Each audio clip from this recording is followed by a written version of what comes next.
ஹே darlings, last வீடியோவில் emotional ஃபோர்ப்ளேயோட பெனிஃபிட்ஸ்லாம் என்னென்னு பார்த்தோம்ல. இந்த வீடியோவில் I want to caution you about எப்படி இதை நிறைய பேர் ஒரு மெனிப்புலேட்டிவ் டாக்டிக்காகவே யூஸ் பண்ணுறாங்க. லைக் ஒரு பர்சன் கிட்ட நெருங்க ஆர் டு யூஸ் தம். ஈஸியாக ஐடென்டிஃபை பண்ணிடலாம் அந்த மாதிரி பீப்புளை.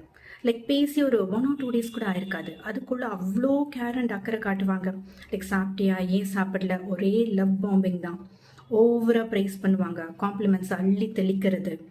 அவங்க நம்ம மேலே ரொம்ப ட்ரஸ்ட் வச்சுருக்காங்க அப்படிங்கிற மாதிரி காட்டுறதுக்காகவே அவங்களோட சோக கதையெல்லாம் நம்மக்கிட்ட ஷேர் பண்ணி சிம்பத்தி க்ரியேட் பண்ணுறது, கொஞ்சம் கொஞ்சமாக ஃப்ளர்ட் பண்ணுறது, நம்மளோட இமோஷன்ஸை ஆக்டிவேட்டடாகவே வச்சுருப்பாங்க.